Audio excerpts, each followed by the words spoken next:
और सीधा रुख करेंगे इस वक्त की बड़ी खबर की तरफ। इजराइल के मीडिया के हवाले से एक बहुत बड़ी खबर आप तक पहुंचा रहे हैं। इराक के अंदर अमेरिका के 2 सैनिक अड्डों पर रॉकेट से हमला हुआ।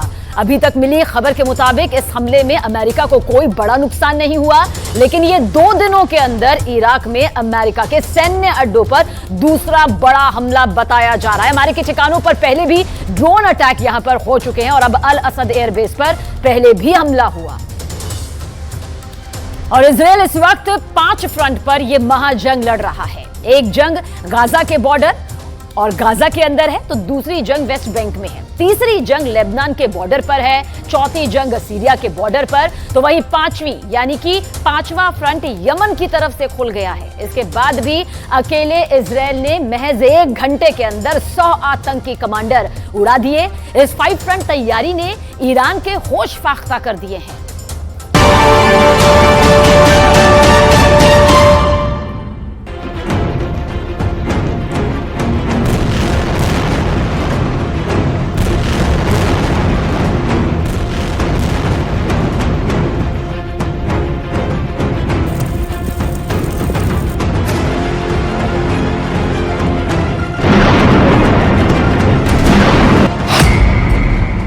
गाजा से लेबनान तक इजराइल ने किया सर्वनाश। हमास और हिजबुल्लाह इस वक्त इजराइल से वो जंग कर रहे हैं जिसके बाद पूरे मिडिल ईस्ट का नक्शा बदल जाएगा।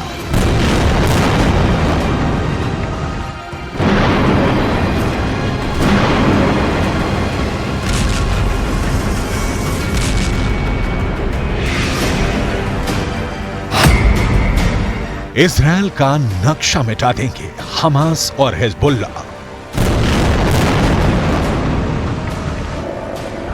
भले ही इजराइल अब तक हुए युद्ध जीतता आया हो, लेकिन अब हमास और हिजबुल्लाह ने भी अपनी ताकत बढ़ा ली है। छोटा सा गाजा पट्टी और 25,000 के आसपास हमास के लड़ाके 7 अक्टूबर से अब तक इजराइल पर खूनी हमले कर रहे हैं। हमास को तुर्की, कतर से भी हर तरह का समर्थन मिल रहा है। हिजबुल्लाह और हमास दोनों मिलकर इजराइल पर हमला करने लगे हैं, जिसकी वजह से अब गाजा युद्ध रूस यूक्रेन युद्ध की तरह बहुत लंबा चलने वाला है।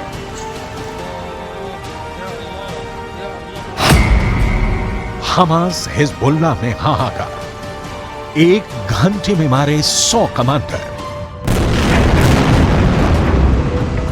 पिछले 18 घंटे में इजरायली वायुसेना ने गाजा पट्टी से लेकर लेबनान बॉर्डर तक हमास और हिजबुल्लाह के लड़ाकों की लाशें बिछा दी हैं। महज 1 घंटे के अंदर इजरायल ने हमास के 100 लड़ाकों को भयानक धमाके से उड़ा दिया है।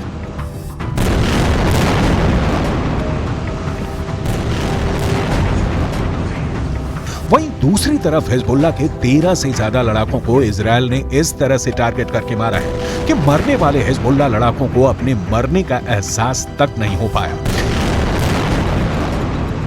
इजरायल की आईडीएफ ने जोरदार धमाकों से हमास और हिजबुल्लाह लड़ाकों के चीथड़े उड़ा दिए हैं।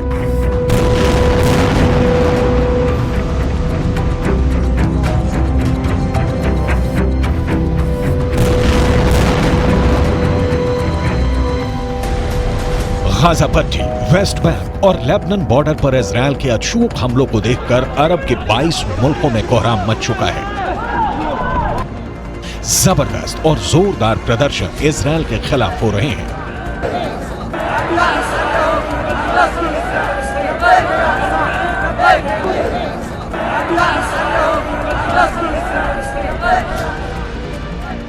हम आपको आज दिखाने जा रहे हैं कि कैसे ईरान इस्लाम के नाम पर मुस्लिम मुल्कों को इजरायल के खिलाफ युद्ध करने के लिए भड़का रहा है।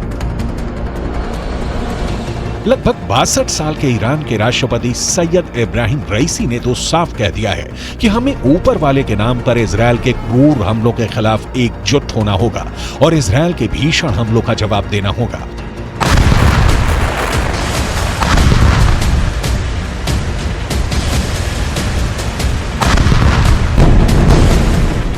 ईरान के राष्ट्रपति सैयद इब्राहिम रईसी इस बात से खौफ में आ चुके हैं कि हमास को इजरायल दौड़ा दौड़ा कर मार रहा है। हिजबुल्लाह के कमांडरों की टारगेट किलिंग इजरायल कर रहा है। और मुस्लिम मुल्क सिर्फ बयानबाजी कर रहे हैं। जमीन पर एक भी मुस्लिम मुल्क इजरायल के खिलाफ बड़ी जंग करने को अभी तक तैयार नहीं हुआ है।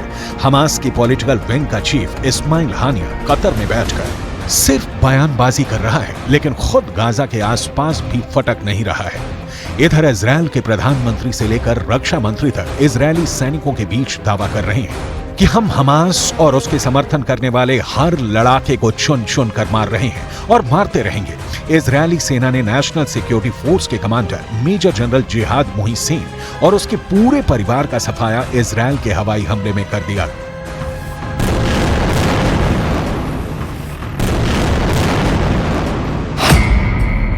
गाजा से लेबनान तक इजरायल ने किया सर्वनाश। गाजा में ग्राउंड ऑपरेशन शुरू करने से पहले इजरायली प्रधानमंत्री बेंजामिन नेतन्याहू ने भी गाजा बॉर्डर पहुंचकर जवानों का भी जोश हाई किया है। नेतन्याहू ने सैनिकों से पूछा कि क्या वो तैयार हैं, जिसके जवाब में सैनिकों ने कहा कि वो जीत तक के लिए तैयार है। नेतन्याहू ने कहा कि पूरा इजरायल आपके पीछे खड़ा है और हम अपने दुश्मनों को तगड़ा झटका देंगे ताकि हम जीत हासिल कर सकें। אני פה עם הלוחמים של גולני, הם באים מכל חלקי הארץ, הם לחמו כמו אריות, אם ילחמו כמו אריות, אתם מוכנים להמשך? כן! אנחנו הולכים לנצח בכל העוצמה, אתם מוכנים? כן! כל עם ישראל עומד מאחוריכם, ואנחנו ניתן את המכה הקשה לאויבים שלנו, כדי שנשיג ניצחון, לניצחון. מוכנים? כן! लेबनान बॉर्डर पर 2 किलोमीटर खून का दरिया।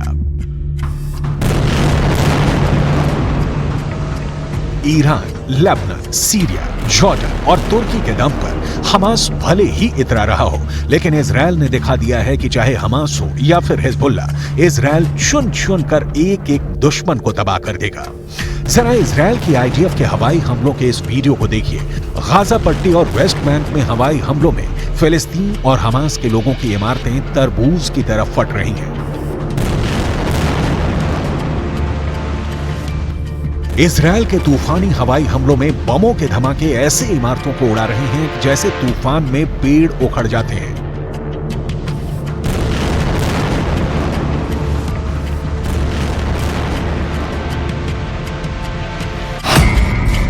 गाजा से लेबनान तक इजरायल ने किया सर्वनाश। हमास और हिजबुल्ला की तबाही की ये ब्लैक एंड व्हाइट तस्वीरों ने अरब देशों में भयंकर गुस्सा भर दिया है। इस वक्त 22 अरब मुल्क इजरायल के खून के प्यासे हो चुके हैं। इजरायल, हमास और हिजबुल्ला के बीच मची खूनी जंग हर दिन और खूनी होती जा रही है। अब तक जंग में दोनों तरफ से 5000 से ज्यादा लोगों की जान जा चुकी है। इजरायल में हमास के हमले में मरने वालों की संख्या 1400 से ज्यादा है। उधर गाजा पट्टी में हुई बमबारी में 3700 से ज्यादा लोगों की मौत हो चुकी है। आईडीएफ ने गाजा पट्टी में 100 से ज्यादा हमास के ठिकानों को तबाह कर दिया है।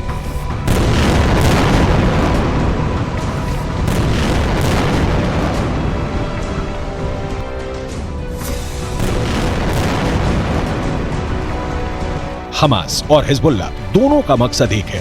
दोनों इजरायल को दुनिया के नक्शे से मिटाना चाहते हैं। हिजबुल्ला ने उत्तरी इजरायल में नरसंहार करने के लिए 5000 स्पेशल लड़ाकों को तैयार किया है, जो पलक झपकते ही इजरायली लोगों को मार सकते हैं। लेकिन लेबनान बॉर्डर पर इजरायली सेना ने 2 किलोमीटर के इलाके में मौजूद गांवों से इजरायली लोगों को हटा दिया है।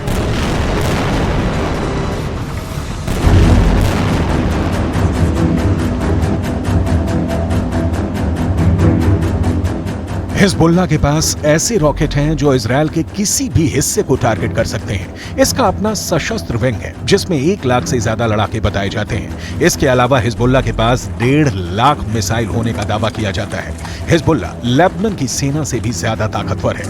इसके पास बैलिस्टिक मिसाइलें भी हैं। हिजबुल्ला हमास से ज्यादा संगठित और ताकतवर है। हिजबुल्ला के पास इजरायल से लड़ने का खूब तजुर्बा भी है। उसके पास सबसे घातक आत्मघाती दस्ते हैं। गोरिल्ला युद्ध में इसके लड़ाके माहिर बताए जाते हैं। ऐसे में अब देखना होगा इजरायल एक साथ हमास और हिजबुल्ला का सफाया कैसे करता है।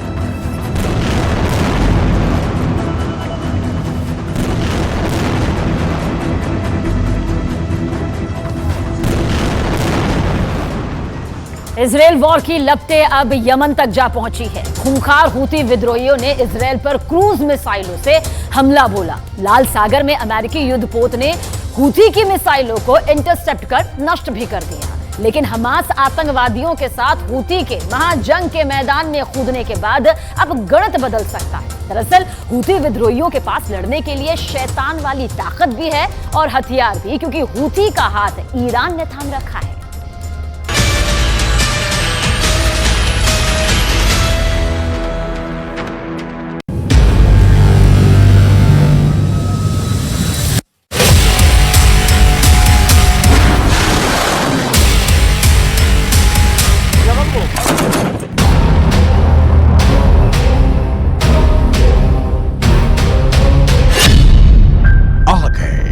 खूंखार हूती विद्रोही। इजराइल युद्ध की कथा बदल जाएगी। हमास के समर्थन में हूती विद्रोहियों ने दाग दी मिसाइल। नेतन्याहू की ट्रिपल एच कसम। हमास, हिजबुल्लाह और हूती का अंत तुरंत। युद्ध घनघोर होने की 100% गारंटी।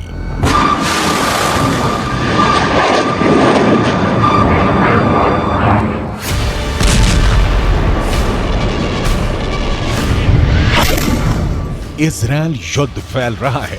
हूथी ने इजराइल युद्ध में एंट्री कर ली है। हूथी ने मिसाइलें दागी हैं इजराइल पर।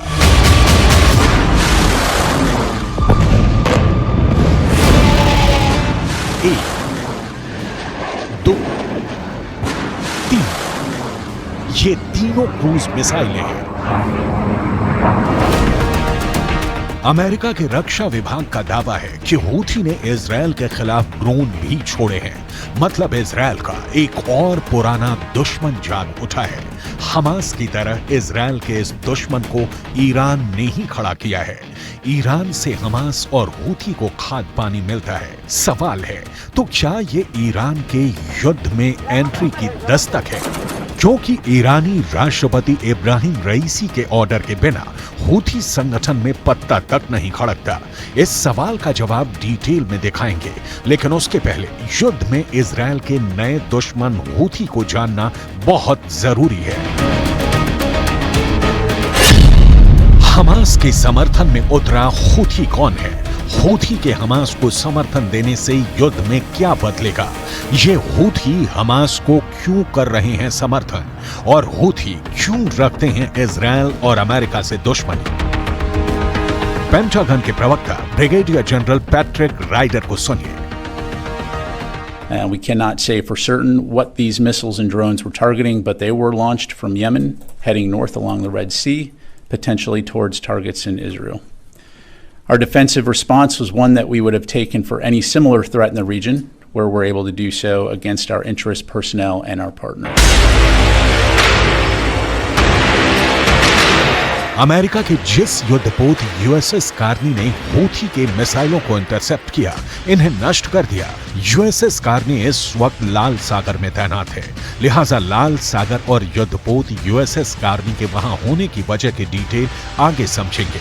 पहले हूथी, जिसकी इजराइल वॉर में एंट्री ने परिस्थिति और भी गंभीर बना दी है। इजराइल के ऊपर हूथी के मिसाइल हमलों का रूट देख लीजिए, क्योंकि ये क्लियर हो सके कि अगर मगर नहीं, हूथी युद्ध में हमास के समर्थन में कूद चुके हैं। यमन से लाल सागर के साथ उत्तर की ओर जिधर इजराइल है, हूथी ने मिसाइल दागी।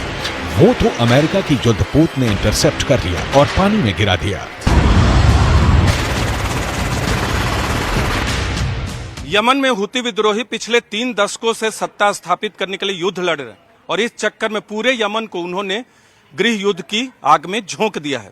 दरअसल जिस तरह से हमास को पूरे फिलिस्तीन का समर्थन प्राप्त नहीं है, उसी तरह से यमन का पूरा प्रतिनिधित्व हूती विद्रोही भी नहीं करते। हूती विद्रोहियों की लड़ाई यमन के उस सरकार के खिलाफ है जिसे सऊदी अरब के नेतृत्व वाले गठबंधन का समर्थन प्राप्त है। हूथी विद्रोहियों की खूनी कहानी को उसके विस्तार में देखने से पहले देखिए कि हूथी विद्रोहियों पर किन किन देशों ने लगाया है प्रतिबंध। इन देशों में हूथी बैन है। एक तो खुद यमन है, दूसरा है सऊदी अरब, तीसरा है संयुक्त अरब अमीरात और चौथा है मलेशिया।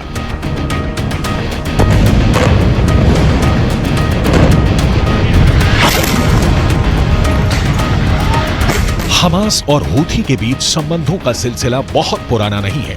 हूथी विद्रोही यमन को जला रहे हैं क्योंकि इनके पास हर मुद्दे का जवाब हथियार है और ठीक यही प्रदर्शित किया हमास आतंकियों ने।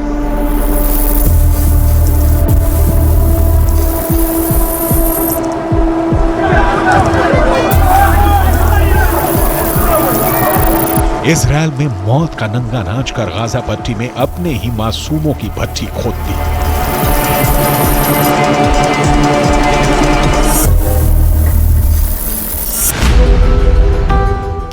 तिनका जल रहा है गाजा, ऐतिहासिक गाजा। तिल तिल कर मर रहे हैं गाजा पट्टी के बाशिंदे। हजारों हमास आतंकियों ने लाखों आम नागरिकों की मौत की जहरीली स्क्रिप्ट बड़ी सुनियोजित तरीके से लिख दी है। गाजा से दिल दहला देने वाले हमले की तस्वीरें आ रही हैं। आपको आगे दिखाएंगे कि हमास के समर्थन में हूथी विद्रोही ही नहीं उतर आए हैं, बल्कि सीरिया और इराक से भी हमले शुरू हो गए हैं। अमेरिका की खाड़ी में तैनाती के बावजूद हमास को हौसला मिल रहा है, लेकिन अभी हूथी विद्रोहियों का इतिहास।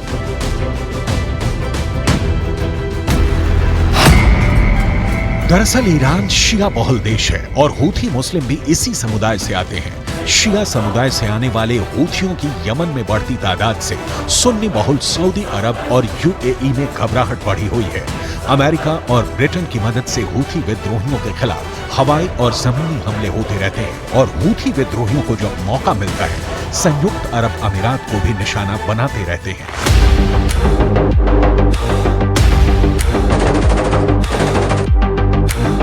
इसका असर ये हुआ है कि यमन अब युद्ध का मैदान बन चुका है। सऊदी अरब यूएई की सेनाओं का सीधा मुकाबला हूथी विद्रोहियों से है। हूथी 1980 के दशक से एक्टिव है।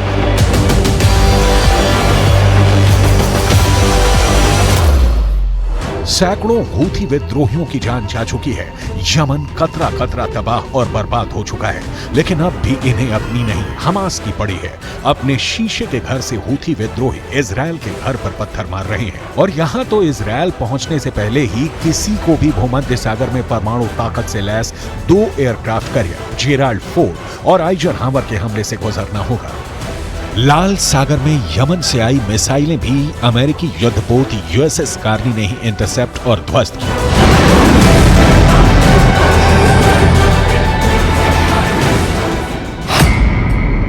युद्धपोत यूएसएस कार्नी एक डिस्ट्रॉयर है। इसका इस्तेमाल हवाई हमले रोकने या पानी और जमीन पर हमले के लिए होता है। ये 1991 से अमेरिकी वायुसेना में सेवाएं दे रहा है। इस पर हमेशा 329 नौसैनिक तैनात रहते हैं और इसकी रफ्तार है 55 किलोमीटर प्रति घंटा। इजरायल युद्ध में समर्थन और विरोध की तस्वीरें पल पल बदल रही हैं। नया समीकरण दिख रहा है।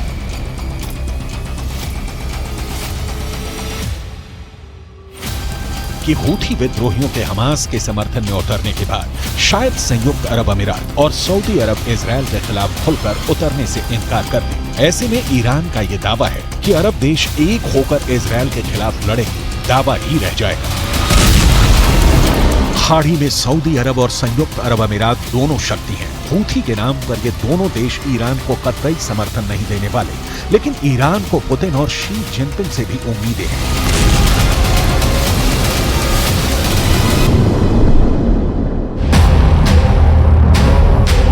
युद्ध की फैलती तेजी बता रही है कि विस्तार तय है, जो बहुत भयावह और दर्द भरा होगा। ईरान के मैदान में आने से अभी तक डिफेंसिव मोड में रहे अमेरिका को आक्रामक होना होगा और फिर गाजा ही नहीं, धमाके ईरान की राजधानी तेहरान में भी होंगे, धमाके लेबनान में भी होंगे, क्योंकि हूथी हिजबुल्लाह के साथ भी खड़े हैं।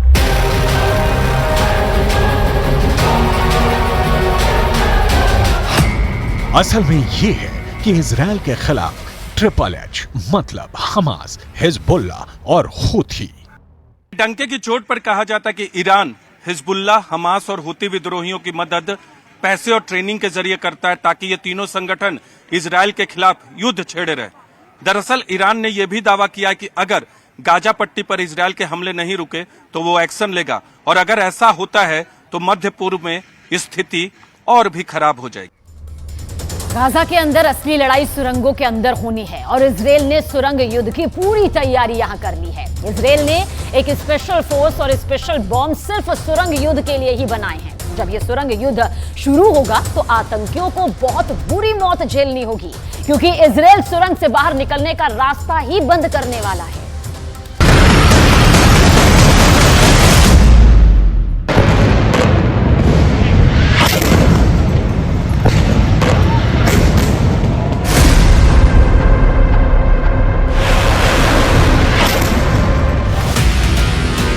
इजरायल के रक्षा मंत्री ने गाजा के अंदर ग्राउंड ऑपरेशन को हरी झंडी दे दी है। जल्द ही गाजा के अंदर इजरायल की टैंक आर्मी और ग्राउंड फोर्सेस जाने वाली हैं, और ऐसे में अब इजरायल की सेना की सबसे बड़ी परीक्षा होने जा रही है। करीब 365 वर्ग किलोमीटर में फैला गाजा इसलिए सबसे बड़ा मजबूत किला है, क्योंकि जितना गाजा ऊपर नजर आता है उससे कहीं ज्यादा गाजा जमीन के नीचे है।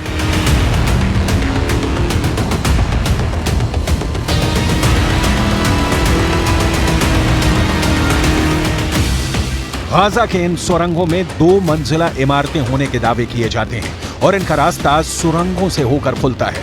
इन्हीं सुरंगों के अंदर हमास की हथियार निर्माण की फैक्ट्रियां हैं। देखिए, इस तरह सुरंगों के अंदर हमास ने रॉकेट बनाने की फैक्ट्रियां लगाई हुई हैं।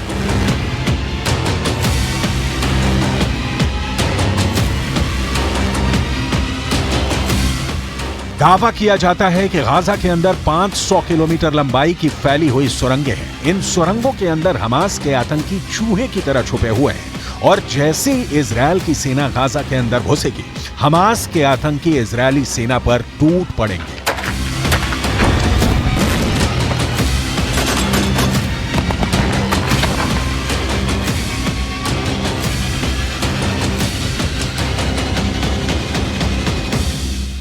इस वक्त इजरायल की राजधानी जेरूसलम के ओल्ड सिटी के पास हूं। इजरायल के अंदर सुबह से ही रॉकेट से हमले हो चुके हैं। दरअसल गाजा के अंदर से सुरंगों का युद्ध कोई नया युद्ध नहीं है। 2006 में भी इजरायल ने गाजा में सुरंगों को नष्ट किया था, लेकिन अब ऐसा दावा किया जा रहा है कि वहां सुरंगों की संख्या बढ़ चुकी है, और यही एक बड़ी चुनौती बनकर इजरायल की आर्मी के लिए उभरी है।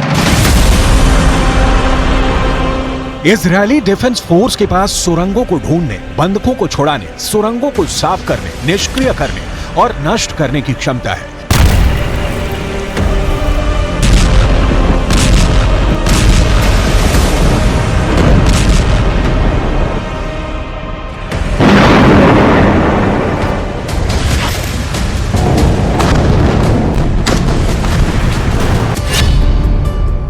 इजरायली आर्मी के पास याहलोम यूनिट है, जो कि सिर्फ सुरंगों को ढूंढकर उनको आतंकियों समेत नष्ट करने में ही माहिर मानी जाती है। याहलोम इजरायल की विशिष्ट कमांडो यूनिट है, जो सुरंगों को खोजने, साफ करने और नष्ट करने के लिए जानी जाती है। याहलोम सुरंगों पर वार करने वाली दुनिया की सबसे बड़ी सेना मानी जाती है। याहलोम ने ऐसे स्पेशल डॉग्स यूनिट तैयार कर रखी है, जो सुरंग के अंदर घुसकर इजरायल की सेना की मदद करती है। याहलोम के पास सुरंग ढूंढने के लिए हवाई सेंसर मौजूद है। जमीन के अंदर ड्रिलिंग करके भी याहलोम आतंकियों का खात्मा करने में माहिर मानी जाती है। सुरंगों को विस्फोट करके खत्म करने के लिए याहलोम के पास कई विशेष बम भी हैं। इजरायल के पास ऐसे कई बुलडोजर भी हैं, जो सुरंगों के दरवाजों को सील करके आतंकियों को जिंदा दफन भी कर सकते हैं। साल 2017 में ऑपरेशन नॉर्दर्न शील्ड के दौरान इजरायल की उत्तरी सीमा पर कई सुरंगों की खोज की गई थी। ये सुरंगें हिजबुल्लाह की थी।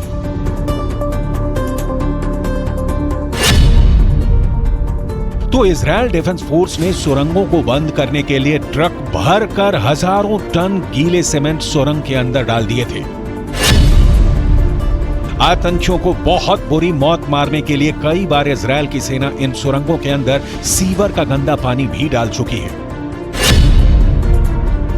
इजरायल की आर्मी के लिए सबसे आसान है समंदर के खारा पानी इन सुरंगों के अंदर डालना, क्योंकि गाजा समंदर के किनारे पर बसा है।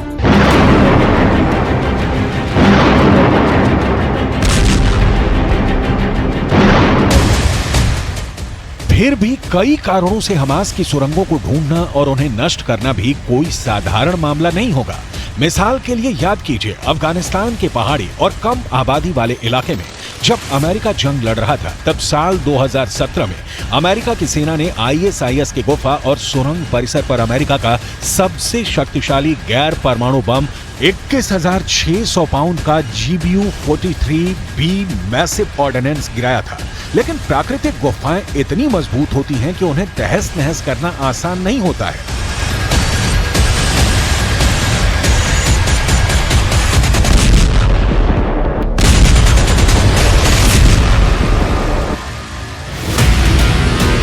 इजरायल के लिए सुरंगों में सीधा एक्शन इसलिए भी मुश्किल है क्योंकि इजरायल की आर्मी ने गाजा में घेरेबंदी की शुरुआत में ही कुछ छापे गाजा के अंदर मारे थे और इसके बाद IDF ने ही यह अनुमान लगाया था कि शायद आतंकवादी बंधक नागरिकों को सुरंगों के अंदर ले गए हैं। ऐसे में किसी भी सुरंग को बेरहमी से फोड़ डालने के लिए इजरायल मानसिक रूप से कितना तैयार है, ये भी देखना होगा। कुछ ऐसी रिपोर्ट्स भी आई हैं जिनमें दावा किया गया है कि इजरायल ने ऐसे बम बनाए हैं जो जमीन के ऊपर नहीं फटते हैं, बल्कि वो जमीन के कई फीट अंदर जाकर फटते हैं। ऐसे में मोटी कंक्रीट से बनी सुरंग की दीवार भी फट सकती है और सुरंगें नष्ट भी हो सकती हैं। आतंक की इन सुरंगों को नष्ट करना भी इजरायल की सेना का एक प्रमुख लक्ष्य है। साल 2008 और साल 2014 में जमीनी अभियानों में इजरायल सुरंगों को नष्ट भी कर चुका है।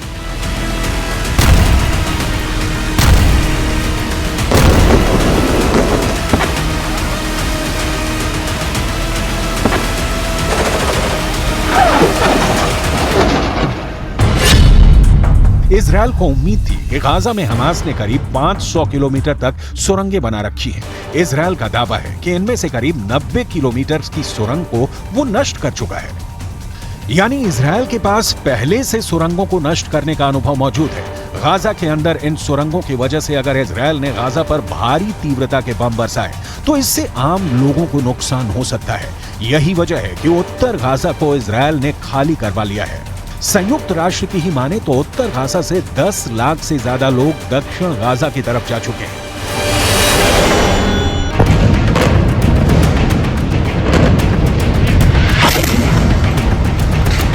गाजा के अंदर पानी की सप्लाई का हाल बहुत बुरा है। दरअसल युद्ध की शुरुआत के साथ ही इजरायल ने गाजा में पानी की सप्लाई बंद कर दिया था। हालांकि इजरायल ने अब यह दावा किया है कि वो दक्षिण गाजा में पानी की सप्लाई करेगा, लेकिन अब तक कुछ भी तय नहीं है। अब तो फिलिस्तीन के अखबारों ने भी यह दावा किया है कि पानी की कमी की वजह से गाजा के लोग नहा नहीं पा रहे हैं, जिसकी वजह से त्वचा की बीमारियां होने लगी हैं। इजिप्ट के पास मौजूद वो रफा क्रॉसिंग, जिसके बाहर सैकड़ों की संख्या में पूरी दुनिया से आए राहत सामग्री के ट्रक खड़े हैं, वहां पर भी वॉर गेम चल रहा है। जब बाइडेन ने इजरायल का दौरा किया था, तब इजरायल से जाते हुए वो ये बयान देकर गए थे कि शुक्रवार को रफा क्रॉसिंग खोल दी जाएगी और राहत सामग्री अंदर जाएगी, लेकिन इजरायल की तरफ से इस पर कोई बयान नहीं आया। हालांकि जब इससे पहले भी रफा क्रॉसिंग को खोलने की बात हुई थी, तब इजरायल ने वहीं पर एयर स्ट्राइक कर दी थी। जाहिर सी बात है, रफा क्रॉसिंग को खोलना इतना आसान नहीं है, क्योंकि इजरायल को डर है कि राहत सामग्री कहीं गाजा के अंदर से होते हुए आतंकियों की सुरंगों में न पहुंच जाए। पहले से इजरायल ये दावा करता रहा है कि पूरी दुनिया ने गाजा को कई सालों में जो मदद भेजी है, दरअसल वो मदद आतंकियों के पास पहुंची है और उसका इस्तेमाल ऐसी ही सुरंगों को बनाने के लिए किया गया है।